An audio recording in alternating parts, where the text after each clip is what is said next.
Welcome to The Big Rich Show. This podcast will focus on conversations with friends and acquaintances within the four-wheel drive industry.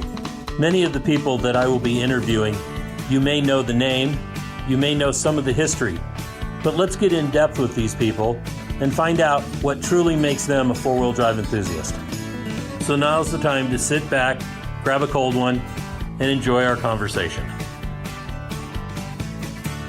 Whether you're crawling the red rocks of Moab or hauling your toys to the trail, Maxxis has the tires you can trust for performance and durability. 4 wheels or 2. Maxxis tires are the choice of champions because they know that whether for work or play, for fun or competition, Maxxis tires deliver. Choose Maxxis. Tread victoriously. Why should you read 4Low magazine? Because 4Low magazine is about your lifestyle, the four-wheel drive adventure lifestyle that we all enjoy. Rock crawling, trail riding, event coverage, vehicle builds, and do-it-yourself tech, all in a beautifully presented package. You won't find 4Low on the newsstand rack, so subscribe today and have it delivered to you. On today's episode of Conversations with Big Rich, we have Alan Woodson. Alan is Axis Fab out of Virginia, I believe, and we are going to talk to Alan about his days of rock crawling. He's one of the OGs, and his fabrication skills and everything that he's doing. So, Alan, thank you very much for coming on board and discussing your life with us. Oh, thanks for having me. Yeah, no worries. So let's jump right in. And where were you born and raised? I was born and raised in Charlottesville, Virginia. How close is that to where you're at now? Right now, I'm about 45 minutes from that, kind of southeast. Okay. In an area called Columbia, Virginia. And you're in a kind of rural setting now, aren't you? Yes, sir. I moved my business and my personal space into one on a large farm. Well, I shouldn't say large farm. Large enough for me and my daughter. Perfect. And teaching her the good life? Yeah, I think she's teaching me. Really? That's awesome. Excellent. So let's go to those early years. Was that Charlottesville, that sounds like it's a little less rural? Yeah, Charlottesville's it's smaller, more quaint than Richmond, Virginia, being the capital, but it's mostly dominated by University of Virginia. Okay. The college, So that's probably got some pretty good population to it then, because most colleges like that or universities are going to be in the neighborhood of 40,000 people or so. Yeah, I would say it's much. Yeah, it's a big little city. Big little city. There you go. And what was it like growing up there? I think it was very family oriented for me. I have a lot of cousins and brothers and sisters. It was, very family oriented for me. So my family all around me growing up. So we got in trouble together and experienced a lot of stuff together as a family. So I would say that would be the emphasis is family. That's what it was like, having a lot of family around. That's always good. So you said getting in trouble. I'm assuming you mean more like finding things to get into? Well, it was a big little city, so it was rural on the outskirts of it. So we would explore a lot and find ourselves doing some pretty interesting things, both, off-roading where you shouldn't be and that sort of thing. So when you were growing up, what did you start with? Like Tonka trucks, bicycles? Did you get into ATVs early or motorcycles? Oh man, all of the above. I actually just having this conversation the other day with somebody like, where does this come from? How do you grow a love for what it is that you do? I was like, well, I never thought of it that way.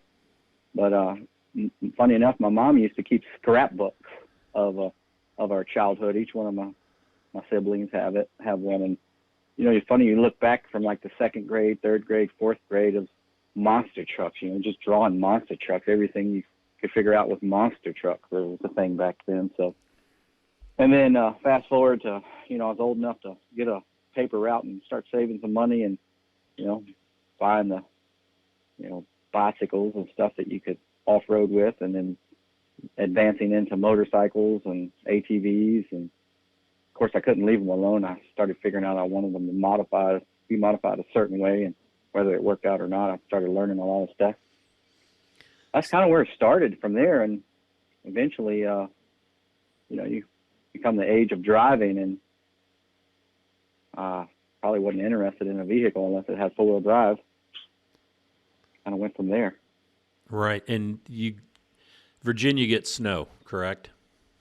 Yeah, it definitely. I mean, it seems like it snowed a lot more when I was younger. At least it seemed like the cycle was we'd get 2 or 3 big snows a year, and for us, big snow might be 2 feet to 3 feet of snow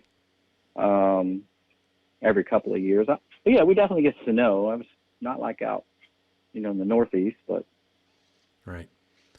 So then, you're saying bicycles. Was it like a BMX type bicycle? I know you're younger than me, so BMXs were available. That's right. BMX bikes. Let's see, what else? Skateboards. We did a lot of skateboarding when I was younger. Of course, there was no skateboard park, zero around us, so that's the other thing we got in trouble with skateboarding places you shouldn't be. Parking lots and entryways to stores. You name it. If it was doable or looked sketchy, we was on it. That's awesome. So what was do you remember the first motorcycle? Yes.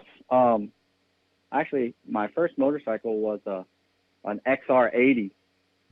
I kind of borrowed it from my cousin that lived about 1.5 miles, 2 miles away, and never returned it.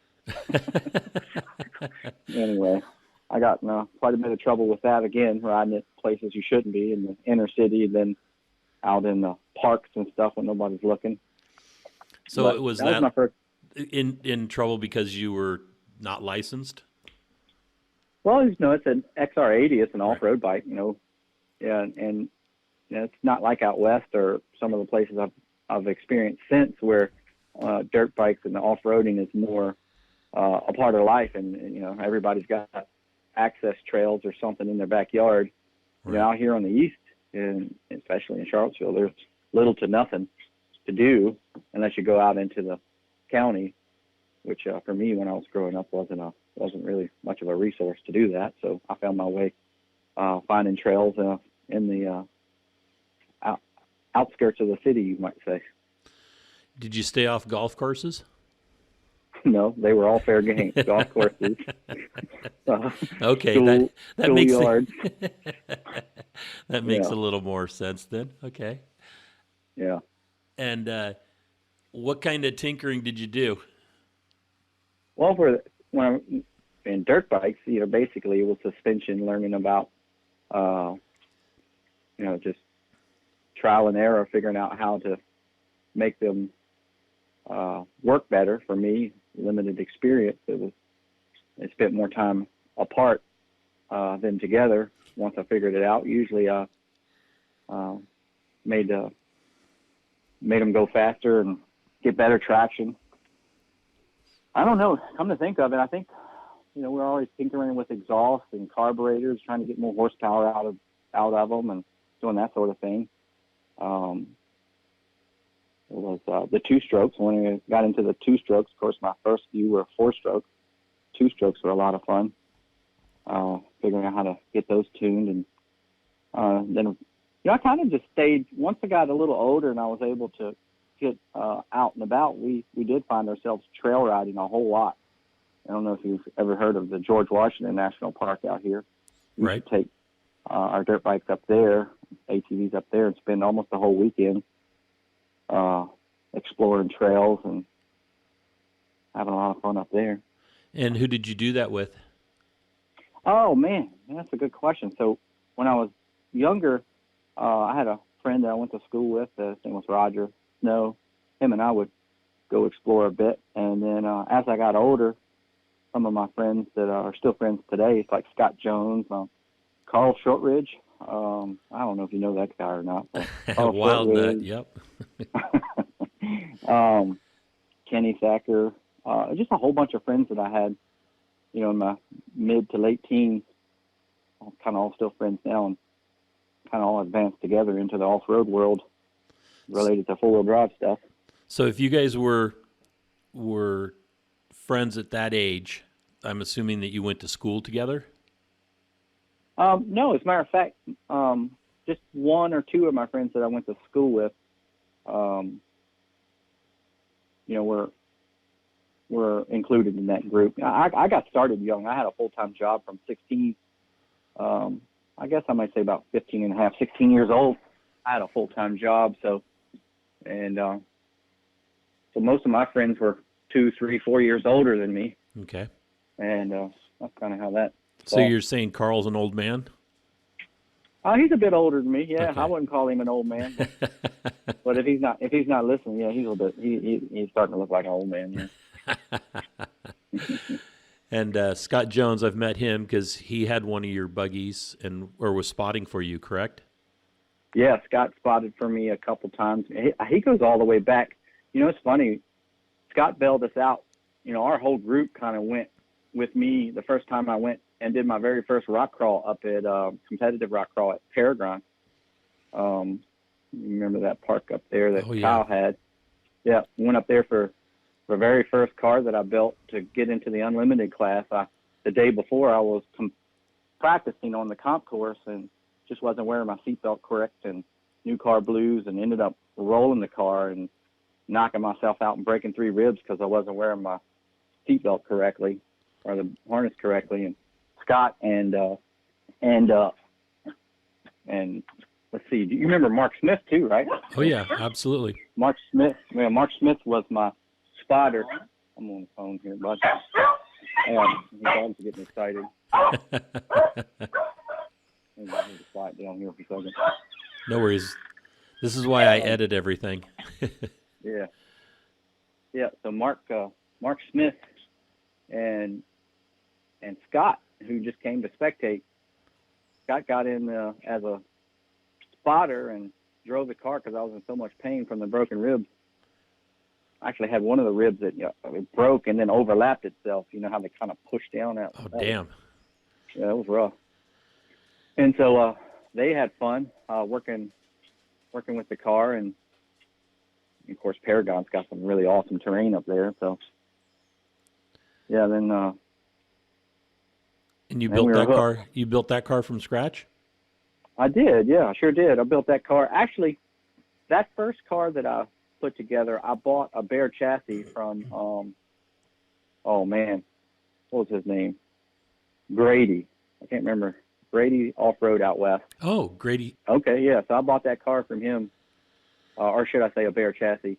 Okay. And then I built it out myself, and not that he builds an inferior product or anything, but I found a lot of things that weren't useful to me and figured out, I need to learn how to build these things myself. That's awesome. And yeah. So let's backtrack. I got you going too soon. We'll get back to that chassis. What was you said you were working full time. What kind of job were you working? Let's see. When I left school and started my first full-time job, I think I was doing construction. I was a laborer on a construction. Let's see, I'm trying to remember the name of the contractor, but it was a contractor, a local contractor hired me to do basic laborer stuff, and I did that for about a year. And then from there, I went to, let's see, actually I went from there to a local lumber yard, building supply company, and started there doing yard work where you load trucks for the day and to carry lumber out to job sites. And funny enough, one day I didn't have a driver's license right out of school, so one guy came up to me and asked me to get in a truck, one of the big trucks. I guess we call them boom trucks, the ones that pick the lumber up and set them on site up on roofs and stuff. And I was like, I didn't dare tell him I don't have a driver's license. I didn't want to get fired or whatever. So I ended up taking the truck that day and doing this thing. And then it just kind of turned into, well, you did it yesterday, so you're doing it today. And I wasn't able to keep that job much longer because that didn't work out. I should have just told them the truth to begin with. So when you were working for the contractor, I'm assuming you're building houses and stuff like that? Yeah, I was building, well, I should say I was a part of the process of building. Right. We were doing, I guess more or less what I was, my duties were, keeping the job site organized, picking up material, and Gophering? Yeah, that's it. That's exactly what it is. Basic laborer is what I call it, or what it was called. And then, towards the end of working at that, I was doing light framing and learning how to. I guess the best way to say I wasn't a framer or anything. I was just more filling in for help with different people as they needed it, the different crews. And so I got to do everything from framing to putting roofs on, to putting siding on, just basic all of it. I was working for the contractor, so I wasn't working for the subcontractors. Okay. So I just did whatever the guy who ran the job wanted to do. So anything that came in, he wanted to speed it up, and me and a few other guys were the ones that were on site making sure that those things would happen at a rapid pace. So out in that area, did the guys pounding the nails, they'd send you for something they needed, did they ever mess with you guys? Oh, man, it seemed like a daily hazing, yeah. Because I can remember as a contractor, I was on site one day, and I was out there for talking to my foreman for probably an hour, and I said, so what's the new kid doing? He's roaming around in the trailer, the stock trailer, and he goes, oh, he's looking for a box of toenails. And I went, Jesus Christ, that's my money here he's making for digging around in the trailer. Get him out of there. I was like... Well, I definitely remember a lot of that going on, especially like some of the outhouse shenanigans. Oh, yeah. Yeah, so I don't recall some of the things that were done, but I'm certain that as the other new guys behind me came through, I'm certainly passed the torch to them as well. Yeah, it was board stretchers and toenails. Yeah, sky hooks and board stretchers. Yeah, absolutely. So then you're working at the lumber yard. You're driving the boom truck for deliveries. Did you tell them, or did they find out you didn't have a driver's license? So, I don't know. I probably ended up doing that for like 6 months. Oh, that's not off bad. And on. Yeah, it's bad, really. You don't have a driver's license. You're driving these, CDL trucks. And anyway, so the owner of the company came down to see me one day. My main duty was I was supposed to keep track of managing the yard, who comes in and out of it, and verifying, what they're picking up is on it. I forget what they call it. Maybe it's called a gate guard or something like that. So that's what I did in the meantime, and then just filled in otherwise when I needed. So the owner of the company come down and said, hey, we don't have a copy of your driving record on file.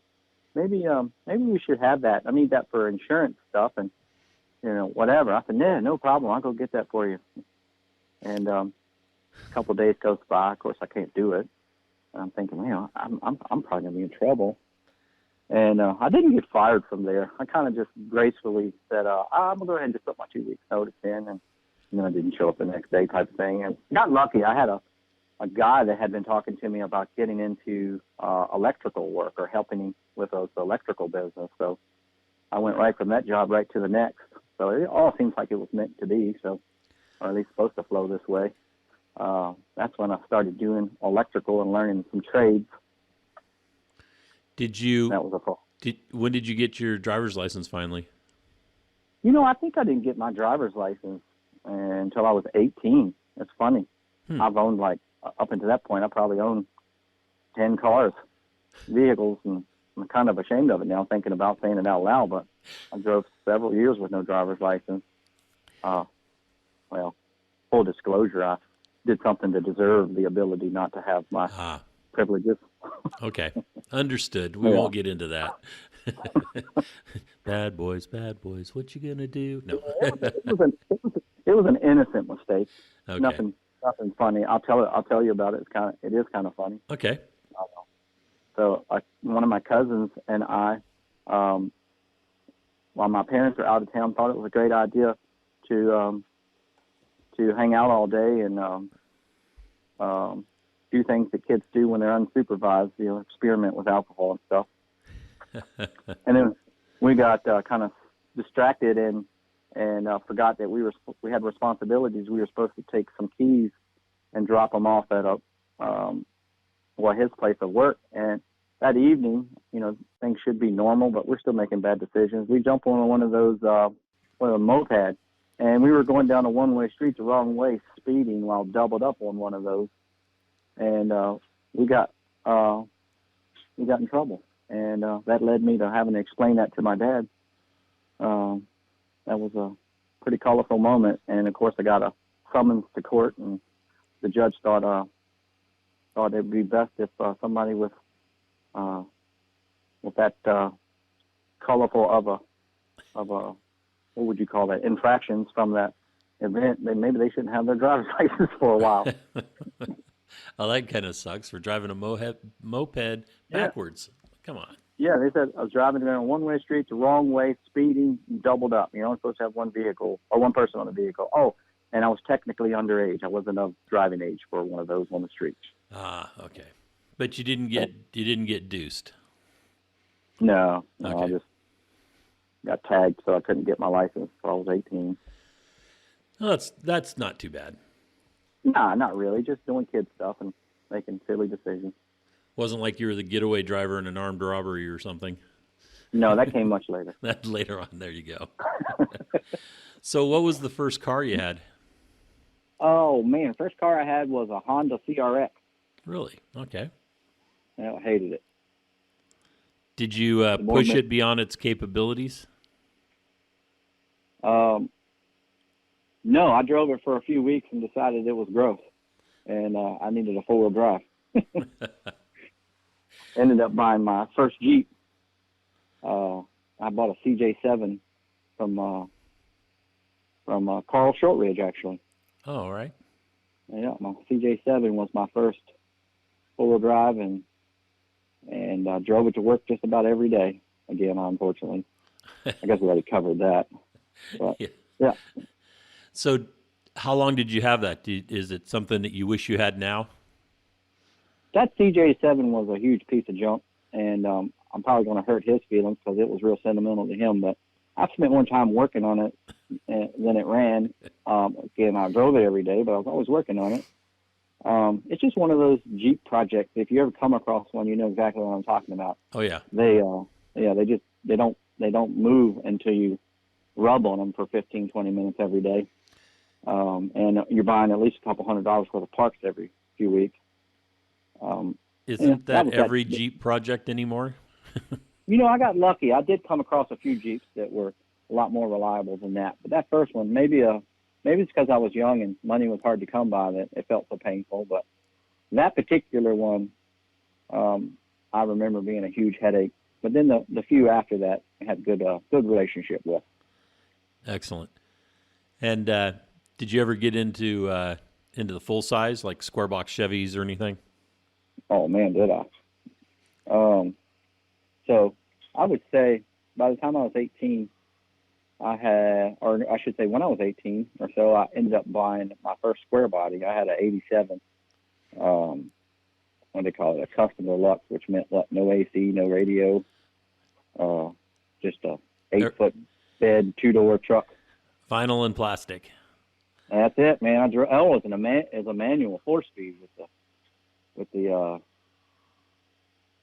that granny gear, I call it, the low first gear. And I love that truck. It had a 305 in it when I bought it, which has no power, no gut. Right. And I drove it for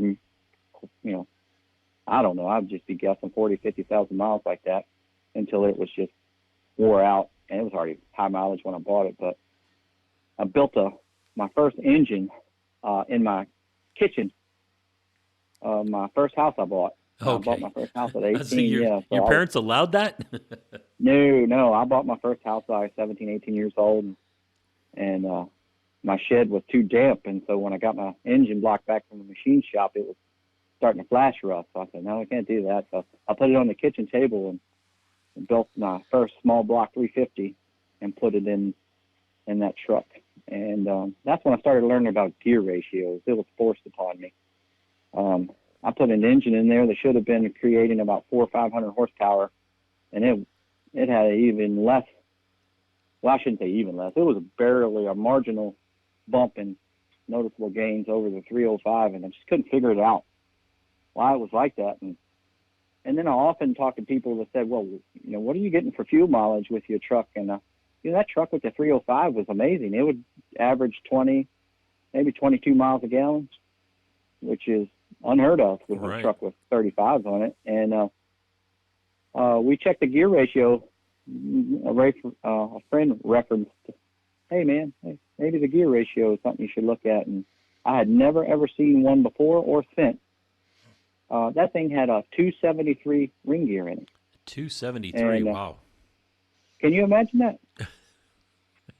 Well, yeah. So somebody, I don't know how that happened, but the truck was all original other than what I did to it. And so we swapped the gears out in it, and well, big difference. That's when I learned the value of gear ratio, of understanding that. So what gears did you go to? Do you remember? Surprisingly, yeah. Looking back now, it wasn't huge. We went with 410s. Okay. Which was pretty run-of-the-mill stuff for Chevy stuff back then. Right. 410, 411, whatever, and that made a big difference. And what size tires were you running?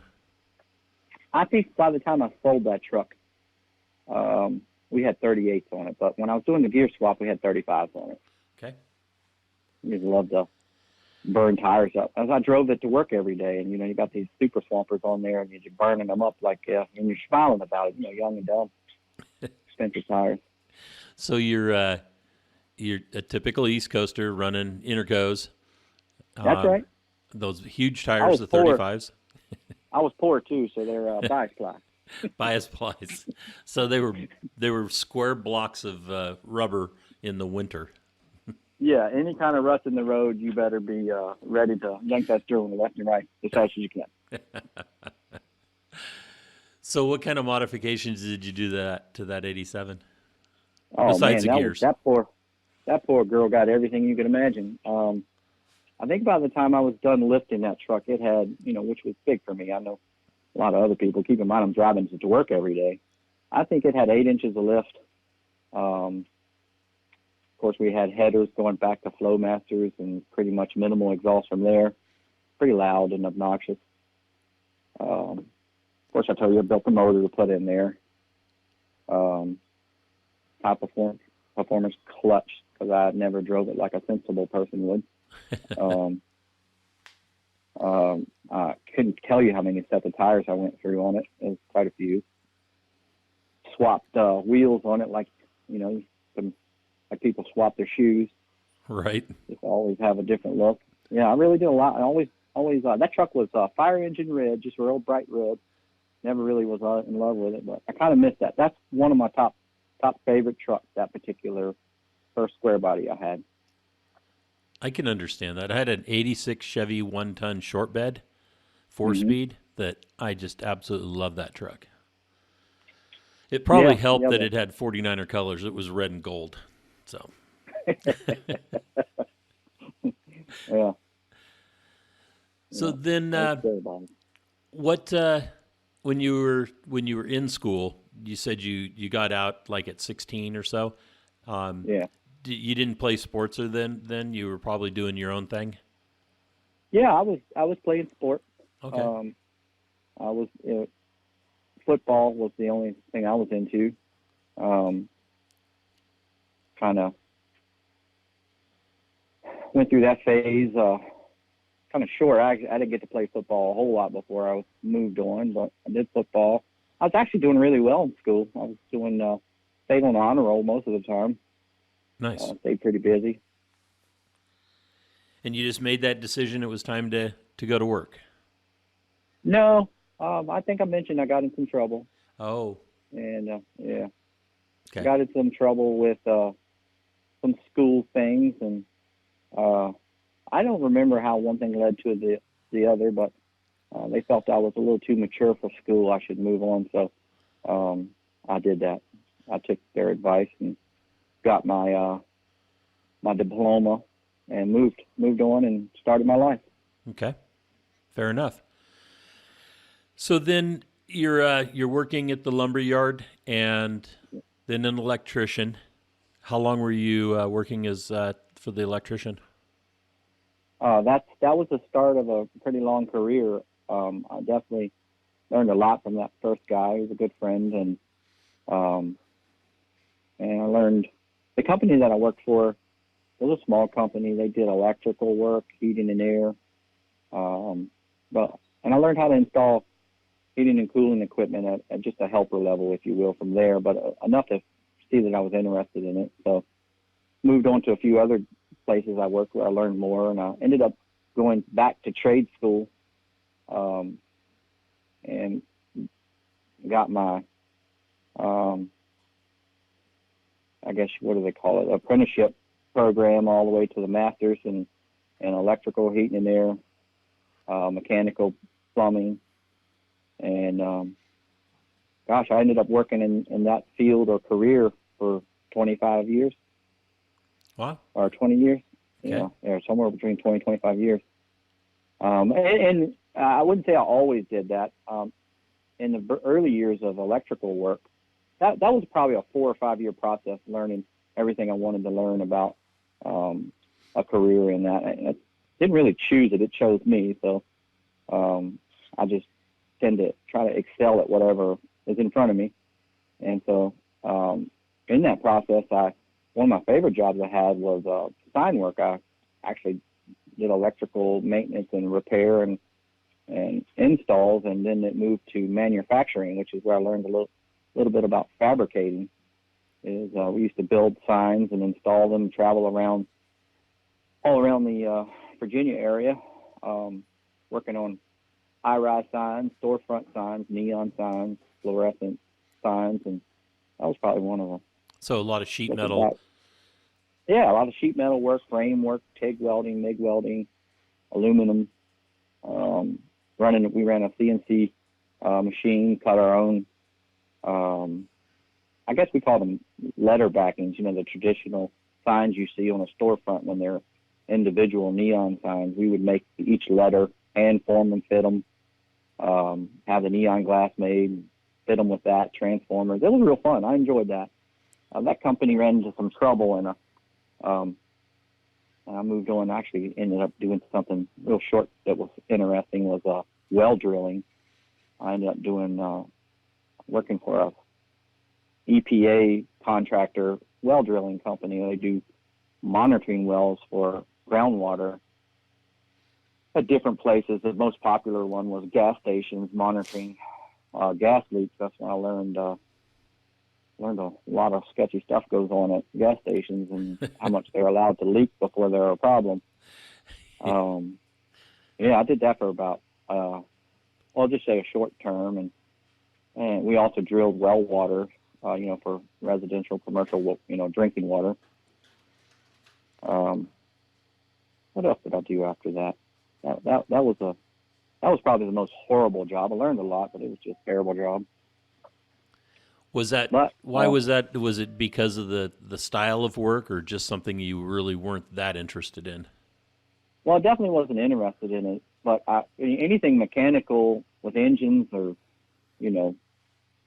welding, I was also, keeping the equipment running and stuff. So, just in general, oil rigs, any kind of well drilling period is pretty rough work. And it's pretty intense. You usually don't work at a slow pace. You're wide open. Drilling 400 or 500 foot is nothing like drilling the thousands of feet they do with oil rigs, but it's still a similar process. So it's pretty labor intensive, and I don't mind it, but it was just hard work, dirty work, and wasn't my thing. Right. What came after the well drilling? I went back into that electrical and heating and air career. I didn't leave. That's when I didn't leave it no more for a long time, and advanced pretty far. Somewhere in there, I started. Went to work for a company where I was supervising and running, 10, 11 crews, and divided up into HVAC, electrical. What else did we? We did plumbing and mechanical stuff as well for commercial, mostly residential. That was a fun job. That was a family-owned business. We had a good relationship with them. But ultimately, in the meantime, I was also doing this off-road stuff behind the scenes and working full-time during the week. For me, I was averaging 40 to 60 hours a week there. And then also, when I wasn't doing that, I was working in my own shop at home, building these off-road cars and figuring things out and competing. Everything was kind of going on all at once. And at that point, were you calling it Axis Fab? It's funny. I didn't call it anything for the longest time. I was just doing what I needed to do to keep competitive and advance to get to the next hardest obstacle, and ultimately competing. Which I guess you have experience with. That's when I met you. We went straight in to the unlimited class and was running, as competitive as we could. So I think then it was no name. It was just me. And some of my friends would have me do mods for them and some other people along the way, build things for them. I don't think I turned it into Axis Fabrication until, it was probably the somewhere in 2008 or 2010 that I started, the Axis Fabrication, and built a few cars. Built John Bourne a car, the Race Ultra 4. That's about the time it started getting into branding territory. We were trying to brand everything. Right. The times that you guys spent younger with Carl and Scott and some of the others were obviously four-wheeling at that point as well. That's was your like interest? It seemed like that was the number one connection between us. Besides, you got Scott Jones and Carl Shortridge and Kenny Thacker, and man, the list is we all just kind of always found ourselves in four-wheel drives, doing four-wheel drive stuff, or hanging out as a family. We were close, much like family would be, and eating dinner together, going out all the time, and it was a pretty tight relationship growing up. Do you remember the date of the approximate year of that New Rock event with up at Paragon? I would say that was 2002, 3 maybe. Yeah, I think their first event was 2003. Yeah, so that was, we got started towards the end. So I would say end of a year. It was fall when we finally got that new car, first car, if you will, ready to go. So maybe it's end of 03. Okay. And at that time, that's when Charlie was kind of like the big dog. Is that correct? Who? Who are you talking about? Charlie. I don't even know who you're talking about. So from competing at Paragon and having that Grady chassis, where else did you compete at? Or, did you go down to E-Rock? Wait a minute. What? I think you're talking about that short New Yorker. Well, I think I know who you're talking about now. The guy that can't stop talking. Yeah. Basically, you say hi, and he gets dehydrated talking to you. Yeah. You only get to talk when he passes out from dehydration? Let me tell you about how I met Charlie. Would you like to hear about that? Absolutely. So you remember up at Paragon, what was that? You had to go down a couple of exits to get to some hotels. And my first time going up there, I had an '87 Toyota 4Runner with boggers on it, and otherwise fairly is solid axle swapped, and the run-of-the-mill Toyota 4Runner. And I was in the parking lot 6 o'clock in the morning, getting ready to head over to Paragon, and discovered my truck was leaking oil. It was I had a Cummins. What year was that truck? I don't know, 99 Cummins. That's what it was. And it was my baby. Back then diesel trucks, well, still are extremely expensive. Something's wrong, you get scared, right? Yep. And so I'm in the parking lot looking at this oil drip on the ground. It's about the size of about the size of a melon in diameter, and that's a lot of oil to me. I'm scared, right? And he comes over, walking across the parking lot, sees me on the ground. What you doing? I said, man, there's oil leaking out of my truck. I'm trying to figure out where it's coming from. And it's like, he notices I got the off-road truck on the trailer. And he's like, well, where are you going? I said, man, we're going to this park called Paragon. Never been there before or whatever. And so he's looking at the oil on the ground. Oh, man, that's not a big deal. Just get the truck started up and head on over and have some fun. Don't worry about it. Trucks with old, these diesels leak oil. Don't worry about it. And so I was like, oh, okay. So he disappears into the darkness, and I just didn't think nothing of it. And later, halfway through that day, I'm over on a trail, me and a couple buddies, having a good old time with her, dual cases going real slow, and here comes this tube chassis monstrosity thing that, I don't know, I think he built it himself or something, but either way, it was pretty cool to me. I'd never been around one of those before. And here, lo and behold, there's the same guy, Charlie. Met in the parking lot, and he's like, hey, you want to go wheeling with us down some of these trails? I didn't think that through at the time, hindsight. I realized I became his support truck.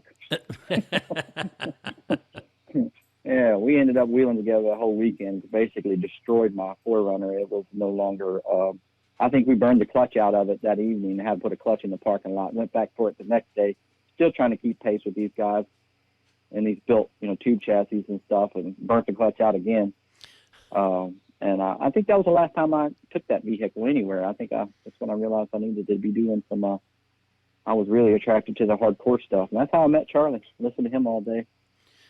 And Charlie's actually a really nice guy, very helpful, really a good advocate for off-road community, as far as, I think as I look back, he really, really makes sure everybody's a part of the experience. And as much as he talks, got that big bravado attitude, whatever you want to call it. He's a real good guy. Yeah, he was pretty instrumental in the first New Rock event. It was myself and Bob Rogie went out there to help the Kyles put that event on and kind of show them, right. Show them the ropes. And right. the competitors all thought that we were just trying to make them look foolish, and that we had set up courses that were completely undoable, and that we were, and we were telling them, no, these are the kind of courses that you'll see out west. In fact, probably not as tough as we do out west. And they were not happy with it. Vic Carroll from Advanced Adapter had talked to somebody that night in the restaurant there at that exit that you were talking about, one of the hotels. And a couple of the guys were like, yeah, those guys are just trying to, destroy our rigs and stuff. And Vic told them, no, this is what they, this is how the courses are set back west too.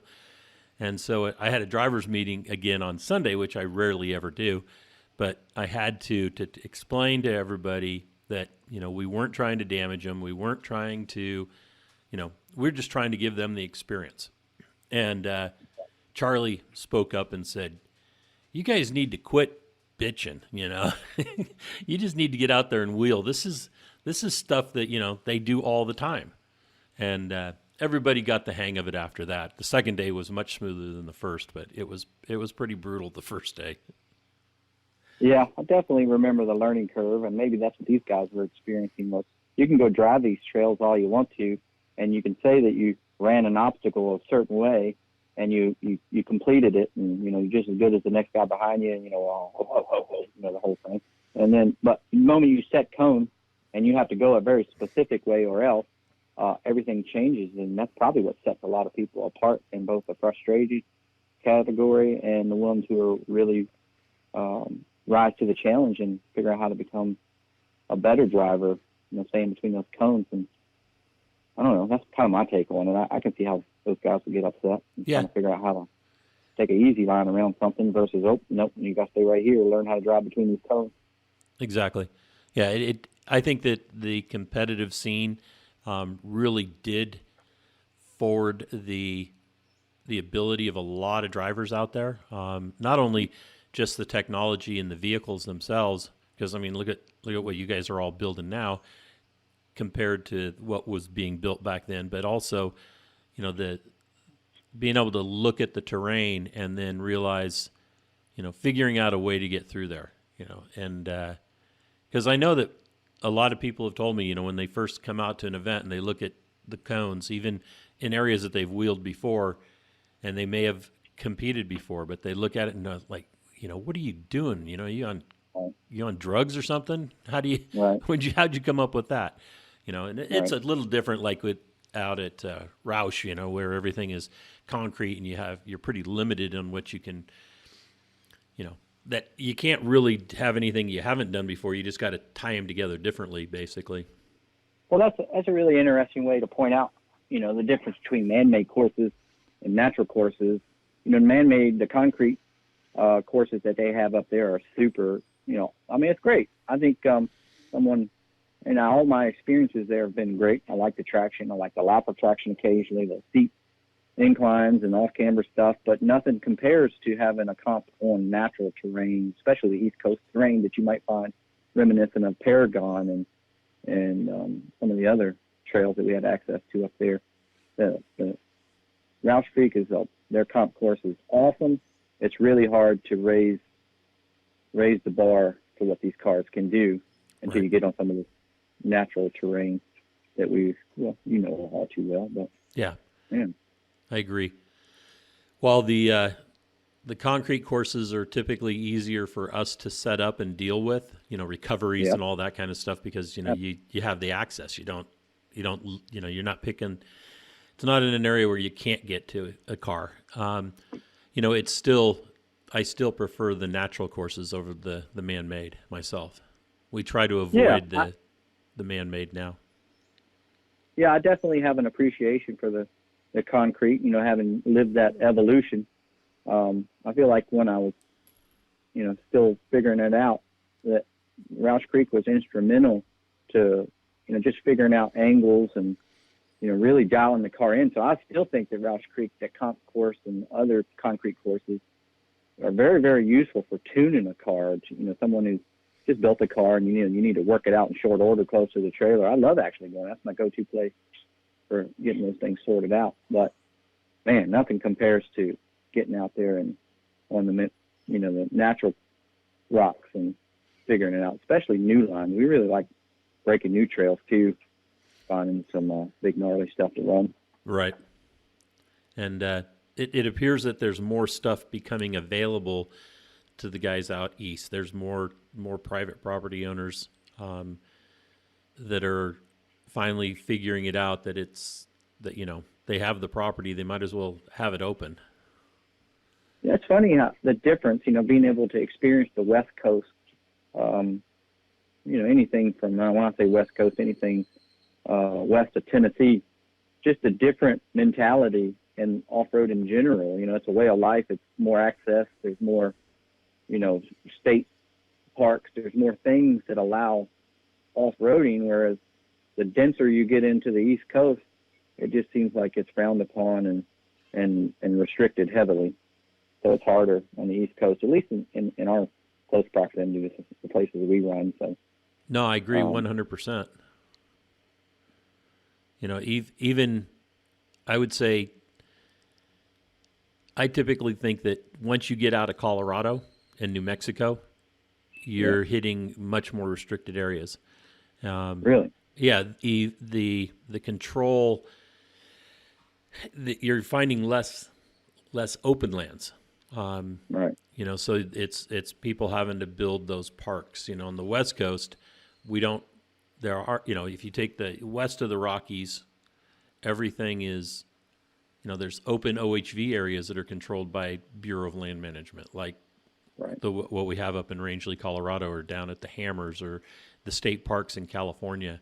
There's all sorts of those areas west of the Rockies, and east of the Rockies, that stuff, definitely disappears, and we're all on private property where,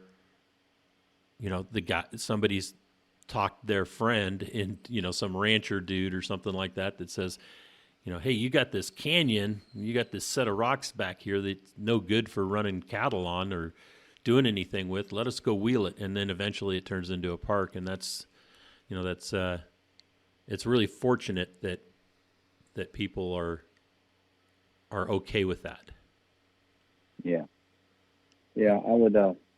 I remember my first time out to the Hammers, and actually I went out there the first time with my buddy Jeff Stoppard. Not sure if you remember him. He's been to a few events with us, but Jeff's a 6'3", 350-pound, extremely enthusiastic guy. And we went out to the Hammers one time, and we were running trails, and we're used to like everything. These trees kind of tell you where the trail are or where the trail exists. And out at the Hammers, with few people out there, it's hard to know where the good stuff is. But we were like, as soon as you got off the trailer, it's like good stuff here, good stuff there, all everywhere. So we were running what we thought was a trail, and those guys come over and say, "Listen, man, there's actually a trail right here that you need to try." Anyway, that's when we learned about the maps and knowing the area and all these amazing rock trails out there at the Hammers. Yeah, I mean, you're talking 180,000 acres or something like that out there. It's It's easy to get lost out there. I love it. That's I got a top 5 places in the country that I like to wheel, and the Hammers is one of my favorite. And I guess my second favorite, or actually, you know what? My first favorite would be Sand Hollow Off Road Park. That place is pretty awesome. Yes. Hurricane. Yep. I love it there. And then all the others, Moab and the Hammers, and I like when you had that event at Mason, Texas. I kind of fell in love with that place. I haven't been back for recreational wheeling yet, but that place is pretty awesome. Well, you ought to come at the end of March. I'm going to try. I'm going to try to get back. I'm still rebuilding and getting things in order, but I'm really hoping that one day I'll be able to do the theme like I used to. So you're saying that your favorite places, it sounded like most of them were West Coast. Is that because just the vastness? Because most of the places that we compete or we wheel out here, they're just vast. They're huge. Right. Well, I think there's the focus, could be put on that for sure. I like when I was younger, I remember everybody always debating traction, the difference between East Coast and West Coast. And I always had this thing I needed to sort out. Well, let's go see what this traction's like. And lo and behold, it's not as cut and dry as people say it is. It's not a ton of traction out west. It's just every terrain's different. And so, man, I think I like Hurricane so much because it's just beautiful out there. And the vastness is definitely awesome. The people there are great. And then the Hammers also, so you got some merit there. There's definitely some merit there. I like the East Coast, and in my top 5, I think Paragon, what used to be Paragon's a pretty awesome place. Roush Creek. And then there's a few places down like in Kentucky that's awesome. You got the Wind Rock. Right. My mind just went blank on some of the others, but you remember Tellico. Tellico was a lot of fun. I don't know if you can still get access to that, but lots of places we don't have access to anymore. I don't remember. I haven't been to Tellico in a while. I think I heard they shut that place down. They did. They used the pretense that it was harming the fish population because of the runoff and everything, erosion down into the rivers. Yeah, I was just trying to think there was another park, Harlan. Harlan's a good one. I remember racing there too, as well as doing some rock crawling. There's some Ultra 4 stuff there. Yeah, I'll be in Harlan here in middle of March. Just a couple of weeks away. Yeah, that place I like Harlan. That's really a steep mountain though. Lots of really, really steep, muddy trails. Well, it'll be my first time there. So you'll love it. I hate mud. Well, do you remember what's that event you had us out to in Tennessee? You started with an S. I think you only went there once, many years ago. Sequatchie. Yeah, man. Well, that was just a real shit show. Brand new location. Yeah. We just cut all the trees. That was all exposed soils for the first time, and it rained like 9 inches on Friday night. Mm-hmm. It Yeah, was it was just a real slip and slide. yeah. We were winching cars. Cars were having to winch to get to the start gates. Yeah, I remember that. I was in the moon buggy winching myself up the access trail for the first course. It was great. I had a great time. Yeah, I'm sure you did, like everybody else. Everybody goes, "Are you ever going to go back to the Sequatchie?" No, probably not. Good. Yeah, yeah, that one was pretty costly. Oh man. It was terrible. And then we didn't have very many spectators show up because it was so muddy. That's right. It was not. It was a mess. Yeah, it was something. So the reason I point that out is Harlan is kind of reminds me of that steep, muddy, slippery terrain like that. Even though they'll have developed trails, if there's any moisture over there, that place can be super duper challenging. Right. Well, I guess I'll find that out. Hopefully, it's dry. Right. Yeah, it's fun though. You'll like it. So let's talk about your buggy building, and what. Well, Sure. What are you doing now? Are you working? Are you just doing Axis Fab, or are you? Do you have another job that you do? No, I'm definitely doing Axis Fab, and I'm in a rebuilding phase for the past, I don't know, 3-4 years. I guess I originally started by doing what I loved, which was building and modifying and fabrication work, and that naturally went into the need for retail.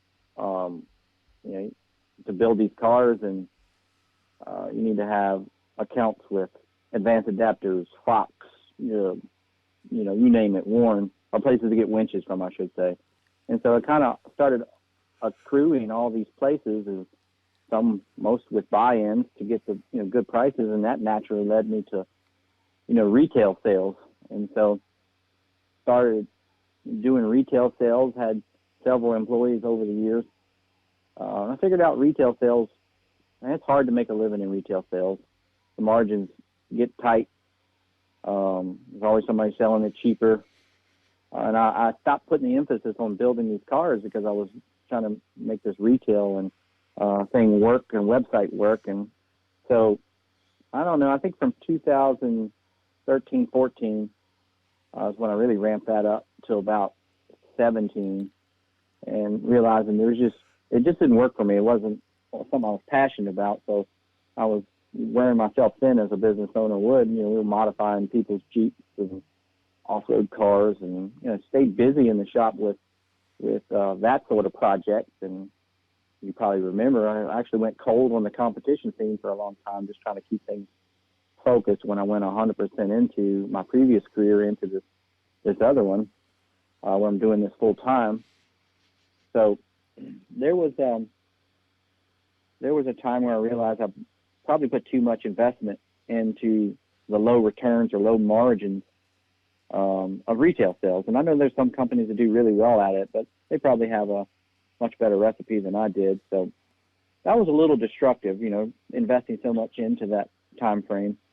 So it kind of took me back a little bit to, why am I doing it? And so I've gotten rid of all that, got out of the commercial space that we were leasing, moved everything back to my own personal property. There's some other personal things going on behind the scenes that made that more difficult than it needed to be. So, I'm just kind of in a rebuilding phase and focusing on what I want to do for the past 3 years. And what I want to do is, get back to focusing on how to build these cars, these unlimited cars and the like, to go further and, grow my knowledge and, push the limits of what these cars can do. And that's what I've been working on. And while trying to develop my new property that I'm at, it's about a 5,000 square foot, some people call it a barn dominium, but I live where I work now, so that's fun. A little bit of sarcasm in there, but it's fun. Do you find that it allows you to have more time to work, or is it at times where you just go, man, I just don't want to go out to the shop? Well, that definitely, it's been a transition for quite a while. Being a single dad, for quite a few years now. And my daughter needing a lot of time. It's hard to find a balance between, trying to get a business refocused in the right direction. And I think the people that build and break barriers in this off-road world, it's a lot like an artist. They really need a lot of time, private time, and to get immersed into what they're doing and, try different things and experience different, for the experience to know how to apply it to these cars and the terrain that we work in. And so, it was just kind of tough. So I'm getting some balance these days where, on a limited budget, being able to get the resources and I should say equipment up and running and everything back like I used to have it. It's coming around. It's taken a lot longer than I wanted it to. And in the meantime, I've had some really cool customers that seemingly were patient at times, and I hope they still are, but still doing some pretty cool projects here and there, while having things move in a healthy, good direction as far as stability. And I think the next year to 2 years is going to be, well, actually, the past 2 years and the next 3 years, I think is going to be just spectacular. Excellent. And your daughter seems to be doing well. I mean, I follow all of the competitors, the guys that have run in our series. As long as that's the greatest thing about social media. If you don't get caught up in all the politics and the religion and all the noise, but you get a chance to watch, people that you know and like and love do their thing and grow and be able to survive. And I've been paying attention, even though, we don't talk much on the phone. We only saw each other at comps and stuff. I keep an eye on you and Shortridge and guys like that. And yeah, it always makes me smile when I see you do things with the family and you're working on the building and having the help and, spending time with your daughter. That's important. Olivia definitely, has taught me. I've learned a lot. I have one daughter. She's 16, and she's pretty busy in horses, and she's picked her career for the future against others, saying that it won't work for her. But she's into horses, as you know, and she's really trying to grow in that direction. She just got her driver's license, and she's driving herself to school for the past 3 or 4 weeks now. 3 weeks, I think. That's pretty scary when you put them behind the wheel. Yes. And send them on the way. But she has to drive 40 minutes to school, 40 minutes home. And I'm going to tell you what, those are long 40 minutes, but don't tell her I said so. I'm pretty nervous about it sometimes, but she's doing pretty good. Start watching that clock. Oh, man, I'm going to tell you what, it becomes menacing how much that clock knocks you. So do you have her, when she leaves in the morning, you know when she's leaving, and then do you have her, like, text me when you get to school? That's right. Yeah, I get her to, some mornings, rarely, but some mornings I can't be here when she takes off. So she feeds the horse and the animals and stuff, and then she takes off, and yeah, it's almost this instinctual thing, like, all right, I know about this much time, she should be on the road. And then she's really good at it, though. She hits it right on point. She texts me right away and lets me know. But if you know, you know, man. These kids, you can't let them know how much worrying you do. But we do. You better not let her hear this then. Yeah, probably not. She knows better. She's pretty sharp. Yeah. So then the plans are to keep the Axis Fab going and getting. I know that you have a chassis the single seat chassis, the rear steer that you and David Book were driving. Is that your focus, or are you doing some other? I think I definitely want to see that through fruition. It's pretty funny, back in 13, 14, Jesse Haynes and I were talking about how, the unlimited class is dead. Pro mod's where it's at. And he's, we're talking on the phone occasionally, like he's telling me you should build a pro mod. You shouldn't build an unlimited car. And, I was pretty busy running the business. So I was working on my own car in the evenings and on weekends, building, remember, I think you labeled it or dubbed it the unicorn when it came out, but that Volkswagen air-cooled drag axle. And right. As soon as I brought that one out, you did away with the rear steer points, which was great. I remember that conversation. Oh yeah, I remember that conversation too. Yeah, I didn't come to that conversation with an open mind for the first 5 minutes. And as usual, you did a great job of reminding me of my manners, and it went pretty good from there. I think you even proved me wrong, and complimented me at the same time. And lo and behold, I'm pretty sure we went to beating everybody, even with the no rear steer point. Yep. It was great. So anyway, that car was something I started originally to try to be, drive more interest and help grow the sport on the East Coast, and specifically in the unlimited. Because that's what I like. I started in the unlimited class competing, and I just love it. So there's been some bumps in the road over the years, but we've got another version of that car coming. It's been a little slower than we like, but it's another version coming. Got a couple other cars coming. That Volkswagen car, I don't know if you remember, the engine gave us some trouble, and towards the end there it was becoming unreliable. But I still have a Volkswagen engine to put back together, and I think my next car that I build for myself will have version 2.0 air-cooled Volkswagen. Rear steer 50 degrees front and rear. I'm not sure about if I'm going to put the, what we call them axles. I think we're going to stick with the traditional axles for a bit longer. No high heels? But I was just thinking, that's what it was. I think we were joking around about high heels once upon a time. Yeah, everybody on the West Coast is wearing high heels. Mm-hmm. I might try a pair on myself one day. But right now, I think we're going to stick with what I got sitting here on the current car, and then when I build a new one, I might consider doing that. I think they got an advantage in certain areas and disadvantage in others, but lots and lots of things, man, about having adversity in cars and different aspects. I think you put the right driver behind any car and they're successful, right?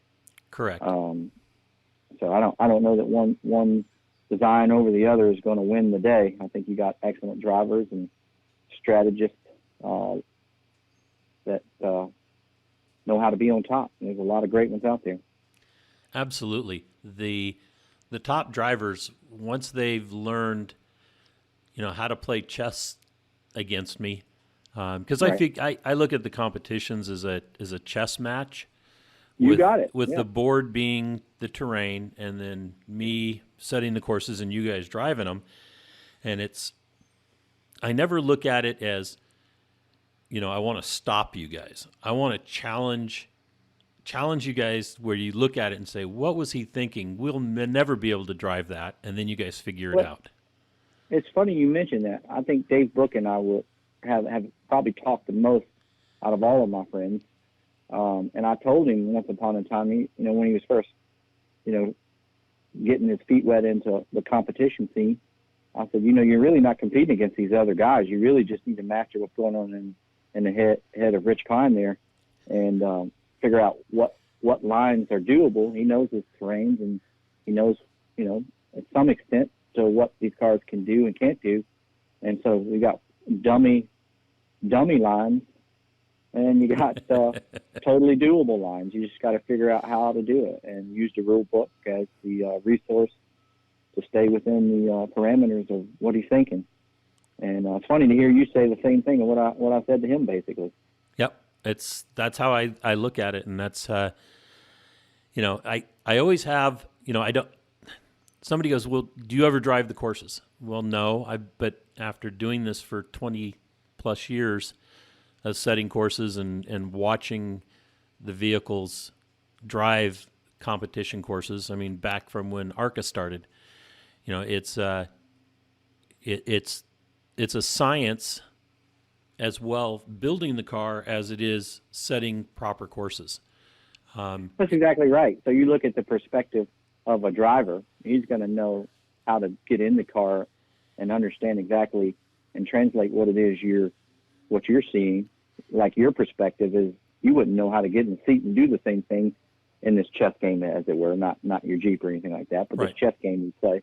You get into the geometry that's involved, right, and the other things. And from your perspective, you're masterful by watching these cars go through and succeed or not succeed. So you would have a better advantage. That's my take over the years. You can see what's going on better than most from the outside, almost, as if you were to take a driver and put them on their feet. They'll most likely say, "Oh, I think that's doable." You put them behind the wheel, and they're going to make it happen, right? Correct. So I think it's just a matter of perspective, and your perspective is just as you described. You know how to do it from on your feet and build these cars from your imagination based on experience, right? Right. So I'd be a much better spotter than a driver. That's another way to put it too. You know what? I tried spotting over the past few years. You might remember. Yep. And at first, I felt I don't know. I felt like, man, what the hell am I doing? I don't know what to do. Try turning left or something. And anyway, I figured it out. I like doing it. As a matter of fact, I might try to do more of it in the future. I don't know. I think if you know the vehicle and you know the tools and how to get the car to do certain things using those tools, and even though that I'm not a driver, I watch everybody use their tools. So Right. I know, when somebody is, turning uphill with the rear steer, and I look at it and go, "Oh, that's the wrong direction," and then they get all cattywampus in there and can't move. Whether I can do it from the inside, but I can do it from the outside. Yeah, it's funny. That's exactly what I'm saying. You sometimes as a driver, you get caught up on my wheels are turning that way, but I really want the car to go that way. And trying to explain that from the outside as a driver to another driver, and you're like, I don't know what to say.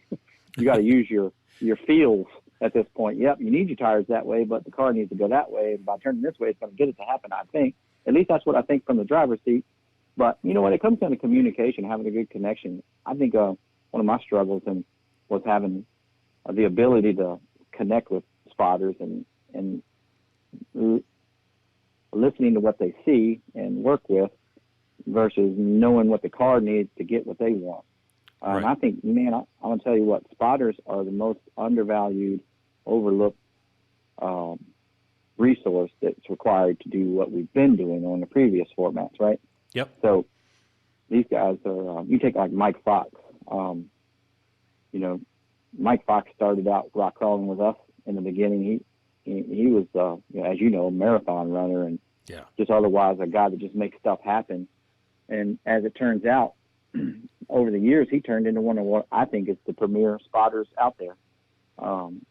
He just a couple of years ago, he was spotting for like 4 or 5 cars at the same time. Oh, I remember. And yep. Yeah, I think he put 2 or 3 on the podium between the different classes. Don't quote me on that. I know out here on the East we were running some events, and man, I'm gonna tell you what, working with that guy is just phenomenal. Watching the way he works with you through the course and understands the respect that the car needs through the driver's perspective, and gelling well with what he sees to stay on your strategy, right? Because at the end of the day, if you're doing something that's against your strategy, just trying to make the car get from point A to point B, that just doesn't work. So, yeah, hands down. You have to have flow, because when I set the courses, I look at, first of all, I walk through everything and I look at the terrain and I say, okay, this area here is really cool. This area here is really cool. And I kind of group up those areas, and then I have to figure out how to get people to those areas and what order to do it in.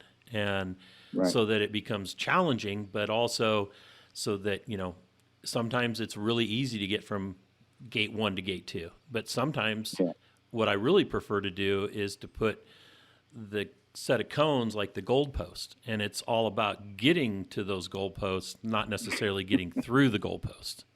Exactly. I know that strategy well. So people look at those cones, they're always looking at the cones. How am I going to get through the cones? And they look at the cones and, this will be easy. And then so they walk off to the next set, and they didn't realize that, what I did to them to get to those cones is where they needed to study. Right. And I'll watch people get through that first gate, and they're thinking, oh, I'm just going to drive over to get this easy set of cones, and then they're all boogered up there, and they're in there for 6 or 7 minutes trying to get situated so where they can get through those easy cones. It's quite enjoyable sometimes. Yeah, it's definitely something I enjoy a lot. So you're hopefully going to come out pretty soon and start crawling with us again, I hope. I know that there's a comp scene on the East Coast that Hans is doing, and I congratulate him on being able to do that and keep it going. We see that a lot where people try to do it, and after an event or a season, it kind of goes by the wayside. I'm hoping that he can continue that East and build it. I know that it's really difficult for one promoter to get to everywhere. And well, I think you're right. I think Hans has got a strategy that he's working on, and I think this particular year coming up will be instrumental, whether his strategy is viable or not. I think he's a great guy, very talented, very, very smart. Very.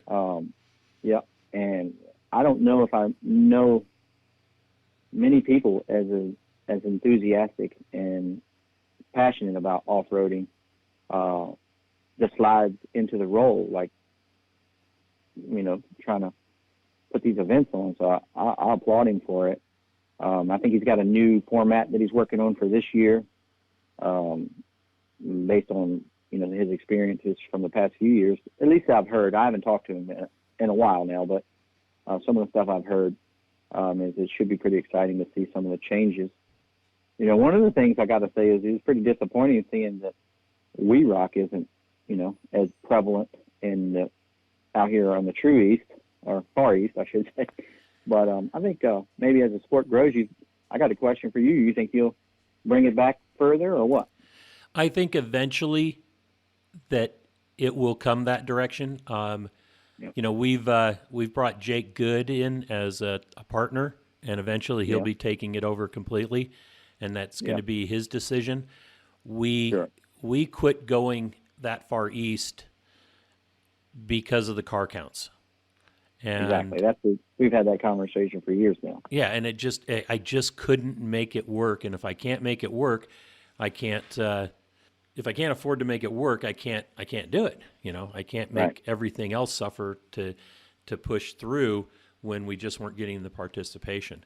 And that's exactly right. That's any business. Yeah, got those same constraints. Yeah, and I hate that because I love you guys on the East Coast, and I love a lot of the locations that we've used.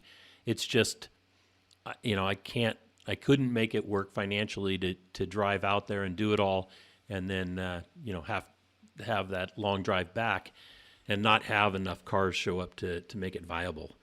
So I'm hoping that Hans can build it out there, and then maybe at some point that Hans and Jake can work it out where they're working, in coordination, and so that guys can either run one series or the other, and then come to a national championship. That's what I was hoping for at some point, and scheduling has to work to make that work, and hopefully something like that can all work in the future. I mean, kind of like how Supercrawl was to begin with. Stump was able to get all the promoters to say, okay, we'll back off of this going this late as long as that's going to be Supercrawl's date, and we'll have all of our stuff done so that everybody can go to one big event at the end of the year. And that worked especially at the very beginning. At the end, once everybody was under one banner, so to say, except for maybe us, we still tried to stay off the date and let them do that, but it has to work that way to make something like that work. Yeah, it's funny you mentioned Supercrawl. I remember heading out to Phoenix, Arizona for my first Supercrawl event in, was it '06 maybe? When I did that one. What was it? Ranch Pratt owned that, didn't he? Yeah, it started off was? with Craig Stump, and then from Craig Stump it went to the Patey's, and then Ranch Pratt came over, Craig Stump stepped aside, and then Ranch stopped ARCA and was running UROC, and UROC was the Supercrawl competition at the end of the year. Yeah, I remember that one in Phoenix was pretty fun. It was. And it was then, a heck of a party at Campbell's one of those nights. Did you make it over boy, there? Was it? Oh man, I'm gonna tell you what, that was a blast. Yeah, that was a hell of a party. Yeah, that was a good time. So I remember the Monster energy drinks by the pallets. Yes, and then the girls behind the bar.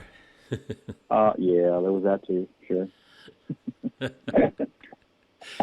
And then there ended up I don't know if you were there that late or not, but there ended up being a confrontation. Some guys were getting out of hand, and actually it was the Browns had to, and then Nick Campbell stepped in and straightened out the attitudes. It was pretty funny.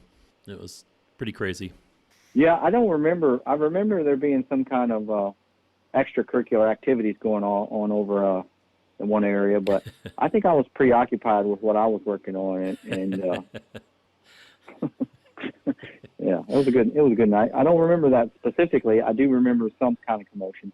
Yeah, there was a commotion. But those Browns, they were taking care of it. That's for sure. I think that's the night we made a transaction on that Shannon, one of Shannon's cars. We bought, Carl and I worked something out, but on what became his car, the Wild Nut Express. That's the night or the party that we got that Campbell car. Oh, nice. Yeah, I remember that. So there was some real good that came out of that. Yeah, it was a lot. It was a tough weekend for me. Back home, my daughter was sick and in the emergency room for some kind of stomach virus or something that was a pretty big deal. And so that was pretty disappointing. And, I was getting ready to just drop everything Saturday night and fly home. And Carl flew out to hang out with us and at the Supercrawl. And when he landed, that morning, I said, man, my daughter's not feeling well. She's sick, and I might have to go home. Would you drive the car in the event? And he was considering it, and I'm glad he didn't. And everybody talked me into finishing that event. But anyway, so that night it was overwhelming to go back to the hotel and just sit there, right? And so we ended up doing some other things. And we went to the party was Saturday night too, right? Yep. So that distracted me, but she ended up being okay, but it's still nerve-wracking, right? So he was willing to drop everything and forego his plane ticket and drive my rig home with Mark Smith. And I'll tell you what, he's a really good friend. And then he also, with everybody else's, and she's in good hands. She'll be all right, and everything's looking good, and you should just stay in focus. And then the next morning, well, one of my uncles died. Oh, wow. So that was a real rough weekend. And so Mark and I, they got me to finish the weekend out. And I think we slipped from like 4th place to we finished that weekend out in 6th place. Or maybe it was 3rd place and we finished it out in 6th. So my head just wasn't in it on Sunday. But I remember the most memorable drive from out west to home was from that event. We literally drained every bit of weight we could off the trailer. And I was giving stuff away to make it as light as possible. And I was going to try to set the record going home, not knowingly. I'll say that after the fact. I just wanted to get home as quick as I could to make the funeral and see what's up with my daughter and make sure everything's okay. And when we left out of Phoenix that night, or that Sunday, because we didn't make the shootout, I think. So I forget what top place they were taking. We didn't make the shootout, or we were just dropped out of, maybe it was in 6th place. I don't remember what happened, but maybe they took the top 4 or something, or yeah, I forget how they did that. Yeah, we didn't make the shootout like your format did, so I'm pretty sure we finished in 6th place. And as soon as we were done, and we left out of there and went the southern route out of Phoenix, right, where you go down by where is that? You go Tucson down and turn left then on through 10. Yep. go by Juarez, and man, that truck was running 90 to 95 all the way through that southern route through Texas. And Mark was driving while I was sleeping, and he kept, that truck had straight exhaust. It was a Duramax, so you couldn't let off the throttle without somebody being able to dead sleep, recognizing the exhaust tone change, right? And so I kept hearing him trying to slow down. And one point in the middle of the night, like 2, 3 o'clock, and I looked at him and I said, "Man, what do you keep slowing down for?" He said, "Man, I can't do it no more. I can't do it no more." So it's like roulette every time we pass one of these turnouts where cops would be. Man, it's just, I can't do it. And I think somewhere just in the beginning of Texas, I got behind the wheel and never got back out of the seat other than for fuel. And that truck stayed right under 95 miles an hour all the way home. Wow. And I hate to say it, but it was stressful and a quick trip home. And I was very fortunate to make it just in time to jump in my best clothes and go to the funeral and check on my daughter as well. And so that's what I really remember from that weekend. The Supercross was great. It was a good experience, but overshadowed by what we leave at home. Right. So, especially when you're going that distance. I mean, that's a long ways. Yeah. I think we got home from Phoenix to home was just over 30 hours, which I think it took us 36, 37 before, or it was either just under, which at the time I didn't care about the stats. That came up later talking to somebody else. Well, how fast can you get from here to there? Well, I happen to know if you stop for nothing but fuel and you drive 90 to 95 miles an hour the whole way, this is as good as it gets. Yep. I've made that trip. Yeah. Like yeah, that. you know what it's like. My daughter ended up, that triggered an autoimmune deficiency, which is I learned a lot about it since then, but that sickness that she got, that vicious stomach virus, they say, a lot of people have this DNA or this gene that can be awakened by certain traumatic events or sicknesses. And so she developed celiac disease from that point forward. For the rest of her life, she has to eat a very specific diet, related to wheat-free and gluten-free. And so, yeah, it's pretty impactful weekend. Well, I'm glad it turned out okay and that you guys made it home safely. And, you were able to take care of business. So, well, Alan, I want to say thank you so much for coming on board and sharing your life. I mean, we talked about a lot. Yeah, well, thanks for having me. I enjoy talking to you as usual. Yeah, I can keep on going if you wanted to, but we got work to do, I bet. Yeah, we both do, I'm sure. So yeah, we can catch up again. I'm sure we're going to see each other, and we'll discuss some more. And thank you so much for coming on board and sharing your stories with us and what's happening in your life. I appreciate it. Thank you, sir. All right. Well, you take care. Yeah, bye. Okay, bye-bye. If you enjoy these podcasts, please give us a rating. Share some feedback with us via Facebook or Instagram, and share our link among your friends who might be like-minded. Well, that brings this episode to an end. Hope you enjoyed it. We'll catch you next week with Conversations with Big Rich. Thank you very much.